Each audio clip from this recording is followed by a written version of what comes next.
At my cousin's graduation party, her mom said, "Your daughter dropped out. Maybe she'll make it as a waitress." People laughed as my daughter looked at her lap. Then a black car pulled up outside. A man in a suit walked in and said, "We're here for Dr. Jordan. Harvard's newest hire, is she ready?" At my cousin's graduation party, right in the middle of the celebration, my sister stood up, raised her glass, and said, "To Kayla, the pride of our family." Unlike some girls who drop out and chase dreams that don't pay bills, Kayla actually finished what she started. The crowd laughed, not loud, but loud enough. It wasn't just a joke. It was aimed at someone. My daughter, Zuri, was sitting beside me in a soft blue dress she had ironed 3 times before we left the house. Her hands were folded neatly in her lap, her eyes downcast. She didn't say a word.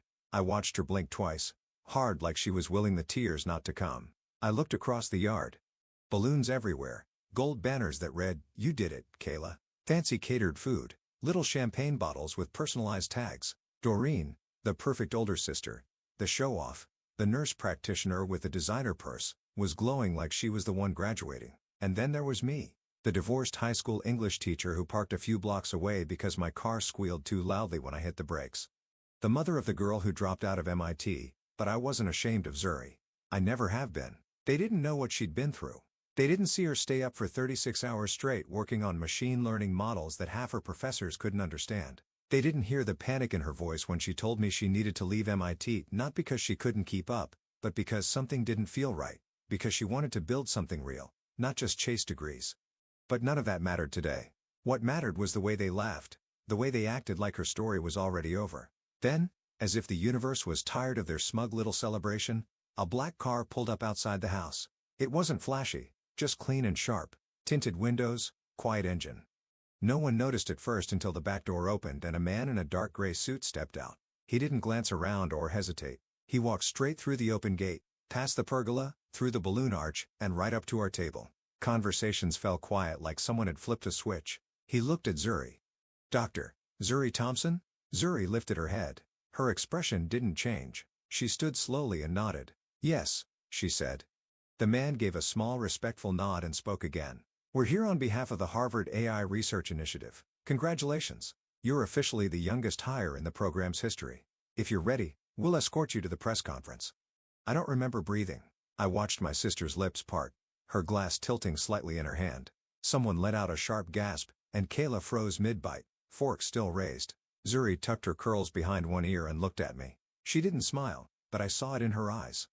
That unspoken message, "I told you I'd make it." And she turned, gave the man a nod, and walked beside him toward the car. No explanations, no revenge speech, just quiet power. They laughed at her. They pitied her.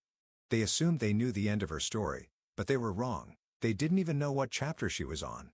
The invitation came in a gold envelope with rose gold lettering. "You are cordially invited to celebrate Kayla Briggs' graduation from the University of Georgia." There was no warmth in it, just formality, as if it had been printed for show more than sincerity. I stared at it for a full day before our sping. I knew what this party would be: a display, a parade of accomplishments, a perfectly curated moment for Doreen to show the world how flawlessly she'd done everything. Husband, career, daughter, house with a wraparound porch. Doreen had always been like that. Even when we were little, she was the one who made honor roll while I was cleaning up after Mom's shifts. She wore polished shoes and rolled her eyes when I forgot to brush Zuri's hair on the way to Sunday school. Still, I said yes. Zuri deserved to go. Not because she owed anyone an explanation, but because hiding would only confirm their suspicions that something had gone wrong, that she had failed. When the day came, we got ready in silence. Zuri put on the dress I had bought her months ago during one of our rare mall trips. She ran a brush through her tight curls, parted them just off-center, and skipped the makeup. She looked young and soft and stronger than she gave herself credit for. I wore a navy blouse I hadn't touched since I interviewed for department head. I didn't get the job, but I kept the blouse. It reminded me that I was still trying. On the drive there, I watched her through the rearview mirror. Her eyes were focused out the window, locked on a world she didn't feel part of anymore. I wanted to say something comforting, something motherly and profound, but every phrase that came to mind felt too small, too late. So I just said, "You okay?" She nodded once. Fine. It wasn't fine, but I let it be. Doreen's house looked like something out of a magazine. White brick, flower beds so precise they didn't seem real. A custom banner stretching across the porch, cars lined both sides of the street. I parked around the corner so no one would hear my brakes squeal. Zuri got out without hesitation. her back straight, her face unreadable. Inside the backyard, it was everything I expected. String lights hung above white linen tables. There was a chocolate fountain and a champagne bar with flutes already half filled. Kayla stood near the center, surrounded by friends in sundresses and button-downs, laughing like nothing had ever been difficult in her life. Doreen spotted us and waved, but there was something tight in her smile. I walked toward her with Zuri beside me, holding my breath against whatever was coming. "You made it," Doreen said. "I wasn't sure you'd come." "We said we would," I replied, keeping my voice even. Her eyes shifted to Zuri. "And you look rested." "That's good. Sometimes rest is all someone needs when they're figuring things out." Zuri gave a polite smile, but said nothing. I introduced Zuri to a few distant cousins she hadn't seen since she was a teenager. The conversations were light but layered with subtle tension. People said things like, "So what's next?" and "still taking a break," as if she were stuck instead of evolving. There was music playing, something soft and jazzy, but it couldn't drown out the small loaded remarks. I noticed how people looked at Kayla with admiration and at Zuri with quiet concern, like she was a cautionary tale whispered about at dinner tables. Every few minutes, I caught myself scanning the crowd, looking for escape routes or friendly faces. There weren't many, just people who used to know us who thought they still did. Zuri excused herself to get a soda and stayed near the food table, watching the speeches begin. I stayed back, arms crossed, pretending to listen as Doreen's husband toasted Kayla's brilliance and dedication. When Doreen stood to speak, I saw her look in our direction, not directly at Zuri, but near enough to draw attention. "Some kids just know what they want," she said, lifting her glass. "They don't flinch. They stay the course. They finish what they start." It wasn't subtle. It was a warning shot, a performance disguised as a compliment. Zuri didn't react. She just took a sip from her cup and looked out over the crowd. I saw the flicker in her expression. It wasn't anger. It wasn't hurt. It was something quieter, something that settled deep. That was the moment I realized we weren't just attending a graduation party. We were walking through a battlefield. Doreen always knew how to aim a knife without raising her voice. Her words sliced clean and fast, hidden behind polite tones and fake concern. She never needed to yell to humiliate someone, especially not me, and definitely not Zuri. The party carried on after the toasts. People milled about, refilling plates with shrimp skewers and slices of lemon cake. The DJ played soft R&B from a corner under a white canopy. I stayed close to Zuri, not hovering, but near enough that she wouldn't feel completely alone. She sat quietly at a table near the edge of the yard, shaded by a big magnolia tree. Her hands rested in her lap, her eyes scanning the grass, detached from the celebration swirling around her. Every now and then, someone would stop by and ask a question they didn't really want the answer to. "So, Zuri, what are you doing now?" "Oh, taking a little break." "That's good. You've got time. Kayla already has her internship lined up, but everyone's on their own journey, right?" She answered with simple nods or half smiles. She didn't lie. She didn't explain. She just took it piece by piece, the way only someone who's already been broken once learns to endure. Then it happened. Doreen came to the center of the yard holding a glass of champagne and cleared her throat. Everyone quieted quickly. She loved to stage, and now she had one. "I just want to thank everyone for coming to celebrate Kayla," she said, smiling broadly. "You all know how hard she's worked. Full honors, scholarships, internships, and now an offer from one of the top financial firms in New York. We are just so proud." People clapped. Cameras flashed. Kayla beamed beside her mother, perfectly framed by the sun and the glittering banner behind her. Doreen wasn't finished. "I also want to say, not every journey looks like this. Some people take detours. Some, well, they wander a little longer. They try different things. Some even drop out, maybe to find themselves, and maybe, just maybe, they'll make it as a waitress." She didn't look at Zuri, but every head in the crowd slowly turned in our direction. A ripple of laughter followed. Not everyone laughed, but enough did, just loud enough to sting. I looked at Zuri. Her posture didn't change. Her hands were still folded, her back still straight, but I saw her chin tighten. Her eyes dropped to her lap. She blinked twice. That was it. She didn't cry. She didn't walk out. She sat there and absorbed every ounce of that moment. Something inside me broke. I stood halfway caught between comfort and confrontation, unsure which would protect her more. My instincts screamed to yell, to shame Doreen the way she had just shamed my daughter, but Zuri reached under the table and gently touched my arm just once, and that stopped me. It was her way of saying don't. Not because she wasn't hurt, but because she didn't want to give them anything else to talk about. So I sat down. Around us, the chatter started up again. The insult had already been buried beneath compliments and party photos. People moved on, but I didn't. I couldn't. I watched Zuri carefully. Her face stayed calm, but I knew better. I knew the toll it took to be judged by people who didn't know the whole story, who only saw the surface and thought they understood everything underneath. What none of them knew was that Zuri hadn't dropped out because she failed. She left MIT after receiving offers from multiple research labs, not because she couldn't handle the workload, but because she wanted more than a name-brand education. She was working with real data, consulting with tech companies on ethical AI development, and writing papers that professors had begun citing. But she hadn't told anyone that yet, not because she was hiding, but because she didn't need their approval to validate her worth. Still, no mother wants to see her child ridiculed, especially not by family. Doreen walked past us a few minutes later and leaned down just enough to whisper, "No hard feelings, sis. We're just having fun." I stared at her. I didn't blink. I didn't nod. I didn't give her the satisfaction of a reaction because I knew something she didn't. The truth was coming, and it was about to arrive right at her perfect little party. Zuri didn't flinch. That was what struck me most. After Doreen's insult, after the laughter, after the sideways glances and whispered remarks, she didn't storm off. She didn't defend herself. She didn't even look angry. She just sat there, her hands still resting in her lap, her eyes quiet and fixed on something far away, but I could feel it. Something shifted in her. It wasn't dramatic or visible to anyone else, but I felt it like a change in air pressure. She had taken the hit and decided in that moment how she would respond, not with words, not with drama, but with presence. I leaned in a little, keeping my voice low so only she could hear. "You okay?" She didn't answer right away, then she nodded once and said, "I'm not mad. I'm just done pretending." That sentence hit me harder than I expected. I had spent so much time encouraging her to protect her peace, to stay above the noise, to let people think what they wanted, but I realized now that silence had a price. Every time she let them underestimate her, she had been carrying the weight of that misunderstanding. Today, she had reached her limit. She stood up slowly, smoothed the hem of her dress, straightened her shoulders. "I'm going to get some air," she said. I watched her walk away from the table, not toward the house or the food table, but toward the edge of the yard where the gate opened to the front driveway. I wanted to follow her, but I knew I needed to let her move on her own terms. This wasn't about me defending her anymore. It was about her stepping forward, fully, as herself. A few minutes passed, long enough for the party to return to its rhythm. People danced.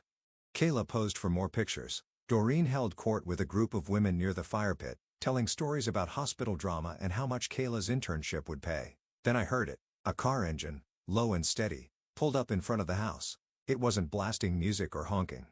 It simply arrived and stopped. I saw a few people turn their heads toward the gate, curious. A sleek black sedan with tinted windows sat parked by the curb, the kind of vehicle that didn't need to announce itself. The rear door opened, and a man stepped out. He wore a sharp charcoal gray suit. He moved with purpose, but no rush. Every step was deliberate, grounded, confident. He wasn't someone coming to visit. He was someone sent to retrieve. Conversations trailed off again. People paused mid-sentence, their eyes following him as he entered the backyard like he had been invited. I stood. My pulse quickened, not in fear, but in recognition. I didn't know who he was, but I knew exactly why he was here. He walked directly to where Zuri had returned, standing just inside the gate. He didn't stop to ask questions or scan the crowd. He knew her, and she knew him. He addressed her with complete clarity. "Dr. Zuri Thompson?" Title landed like thunder in that yard. Not a nickname, not a courtesy, a title she had earned. "Yes," she replied. "We're here on behalf of Harvard University's AI Research Initiative. You're scheduled to speak at the announcement briefing in 2 hours. If you're ready, we'll escort you now." A hush fell over the backyard. You could hear the fountain bubbling by the gazebo. You could hear the soft wind brushing the balloons tied to the chairs. No one moved. Zuri looked over at me. Her face was calm, unreadable. But her eyes locked onto mine and held. That glance said everything. It said, "I told you I was building something." It said, "I'm not hiding anymore." She turned to the man, nodded once, and said, "I'm ready." She didn't apologize. She didn't explain. She didn't look back at the people who had laughed. She just walked forward with the kind of quiet strength you can't fake. And I stayed behind, heart pounding, chest full, watching my daughter walk into the world, not as someone needing permission to belong, but as someone finally claiming her place in it. Zuri didn't rush. She walked with steady steps, each one deliberate. The man beside her opened the car door, and for a moment, she paused to glance back. Not at me, not at Doreen, not at anyone in particular, but at the space she was leaving behind. Then she stepped inside. The car pulled away without drama, just the low of the engine and the crunch of tires on gravel, and that was it. She was gone, but what she left behind hit harder than any speech, louder than any confrontation. Silence. Total stunned silence. No music, no chatter, no fake laughing crowd. I stood still, my hands gripping the edge of the table in front of me. People stared at the driveway like they expected the car to circle back. Doreen's mouth was half open, her glass frozen mid-air. Kayla stood next to her, confused and unsure whether she was still the center of attention. No one asked any questions right away, but I saw the looks. They weren't curious. They were ashamed? Embarrassed? People who had chuckled at Doreen's comment earlier now kept their heads down. One woman, a cousin I hadn't spoken to in years, walked past and mumbled, "That was impressive," before disappearing behind the drink table. Doreen recovered first, of course. She laughed a little, forced and high-pitched, and said, "Well, I guess she didn't tell us she was going to give TED Talks now or whatever that was." She looked at me, trying to regain control of the story. "You knew about that, didn't you? Why wouldn't you say something?" I looked her right in the eyes because she didn't need to prove anything to you. I didn't raise my voice. I didn't need to. "I'm her mother," I added, "not her press agent." Doreen's face tightened. That perfect mask of superiority slipped just for a moment. She opened her mouth like she might defend herself, but no words came. She turned away and pretended to fix the straps on a cooler, but the moment was already out of her hands. I sat back down and took a sip of water. Across the yard, people were starting to talk again, but the tone had changed. There was no more smugness, no backhanded compliments or cheap shots. What lingered now was the memory of that title, Dr. Zuri Thompson, spoken by a man in a suit who didn't smile or soften the words. He had delivered them like a fact because that's exactly what they were. A few minutes later, my phone buzzed. A message from Zuri. "Heading to the campus center now. Just wanted to say thank you for being there today. I didn't realize how much I needed you until I saw your face when he said my name." I stared at that message for a while. Not because I was surprised, but because I was proud beyond what words could hold. I didn't raise her to chase validation. I didn't raise her to fit into small expectations. I raised her to think deeply, to move with intention, to be brave in rooms that weren't built to hold her voice. And today, she had stood in the very space where people once doubted her and reminded them who she really was. I watched Kayla gather with her friends again. She smiled for a few photos, but there was a stiffness in her posture now, like she couldn't quite relax. The celebration continued, but something about it had changed. It was no longer the only story in the room. The contrast was impossible to ignore. Zuri didn't wear a cap and gown that day. She didn't get handed a diploma in front of her family. She didn't receive a round of applause from a crowd trained to cheer on the expected, but she got something better: recognition, real, earned, undeniable recognition from people who mattered, and in front of people who didn't think she deserved it. That's what made the moment powerful. Not the surprise, not the car, not the title. The power came from the truth that had been quietly waiting to arrive, and when it did, it didn't need to shout. It simply stood tall, said her name, and changed everything. After the car pulled away, the party didn't end right away, but it felt like it had. People tried to ease back into small talk. They hovered near the food tables, laughed a little too loudly, clapped along with the music, but the air had shifted. The performance was over. Whatever act people had been putting on, whether pride, pity, or indifference, it was no longer enough to cover what they had just witnessed. Zuri was gone, but the truth of who she was had stayed behind. I sat quietly, my plate untouched, watching the conversations unfold. No one came to speak to me directly at first. They didn't know what to say. Most of them had spent the last hour treating my daughter like a failure. Now, they didn't know how to rewrite the script fast enough to keep up with reality. Eventually, a few came over. A cousin I hadn't spoken to in years placed a hand on my shoulder and said, "Your girl's something special." Another man, one of Doreen's in-laws, nodded and said, "You should be proud." I just thanked them calmly without pretending any of it mattered more than the truth we already knew. Doreen avoided me for the rest of the party. She stayed near Kayla, who was trying to smile through the weight of no longer being the brightest light in the room. It wasn't her fault. Kayla had done the work. She had earned her moment. But what Doreen never understood was that success doesn't shine brighter by casting shadows on someone else.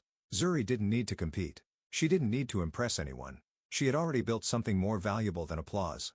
She had built resilience. When we got home that night, I found her bedroom door cracked open and her desk light still on. She wasn't there, but her laptop was open, and her notebook sat beside it. A page of sketches and equations was half filled, a pen resting across the paper like she had just stepped away for a minute. That's how I knew this wasn't the end of a story. It was the middle of something still growing. She called me that night from the university center. Her voice was light, steady, even a little amused. They asked if I wanted to go over the press release. I said no. "I want the work to speak first." I smiled. "I'm proud of you." There was a short pause before she replied, I know. It wasn't arrogant. It was confident. She said it like someone who had earned it, like someone who finally believed it. In the days that followed, the news began to spread. A few people from the party reached out, pretending they had always known she was gifted. One even asked if Zuri would talk to their niece about coding programs. I forwarded the message without comment. Zuri replied politely. She had nothing to prove and nothing to settle. That's the difference between a point made and a point proven. I thought about Doreen. I don't know if she ever admitted to herself what she did that day. Maybe she told herself it was a joke. Maybe she convinced herself it wasn't personal. But I don't need an apology. Because the moment that car pulled up and that man said her name, Zuri got everything Doreen could never take away from her again. Not acceptance, not validation, respect, real earned respect. And I learned something too. As a mother, you fight so hard to protect your child from pain, but there comes a moment when protection becomes permission. Permission to rise, to speak, to walk into the room as themselves and stop apologizing for their path. That day, I didn't defend Zuri. I didn't interrupt. I didn't try to rewrite the story. I just stood still and let her own it, and she did. So let them laugh. Let them gossip. Let them draw conclusions before the story is finished. Because when the truth arrives, it doesn't ask for applause. It simply walks in, says your name, and waits for you to rise. And my daughter rose. That day taught me something I won't forget. Not every victory is loud. Not every triumph comes with cheers. Some of the most powerful moments are quiet. A girl standing up after being dismissed. A car pulling up at the exact right time. A name spoken with the respect it always deserved. If this story reminded you of someone you believe in, someone who's been doubted, underestimated, or laughed at, I hope you share this with them. Let them know their story isn't over. Let them know their moment is coming.